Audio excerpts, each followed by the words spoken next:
พี่น้องมือนี้ให้การทหารพี่น้องเอ้ยโอ้สุดยอดพี่น้องแต่ละอดฮอนกระฮอน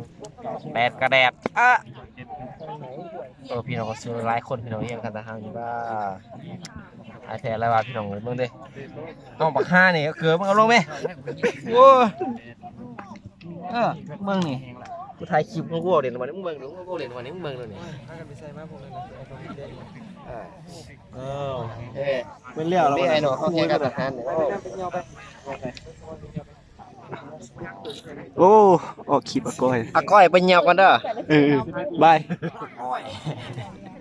รักมันด้วย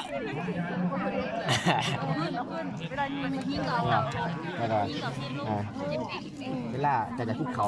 ต้นเที่ยงนะครับมากวนอารมณ์แต่เดิมเฮ้ยยิ้วเขาด้วยอาก้อยเว้ยอาก้อยพี่น้องอาก้อยคิดว่าอันเวลาอยากหายเท่าไหร่ก็หนาโหดเจ้ายังก็ต้องเขานี่เด้อ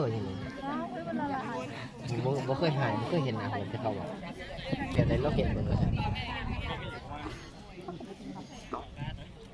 เอาวันนี้นะอัดแล้ววันนี้ ก้อยมันยังพี่น้องครับ ก้อยจมคลิปนี่ก้อยแดดเที่ยงกันไปให้พี่น้องเลยมึงล้างมือโอ้เป็นดาวล้างมือเป็นดาวตักแดดโอ้ล้างมือดำเบิดหนาก็ดำบ่ว่าจะหนาหูหุ่นเลยพี่น้องจมบุดจมนอนอยู่นี่แหละฮ้อนก็ฮ้อนพัดลมก็เหม็นโอ้เป็นเจ้า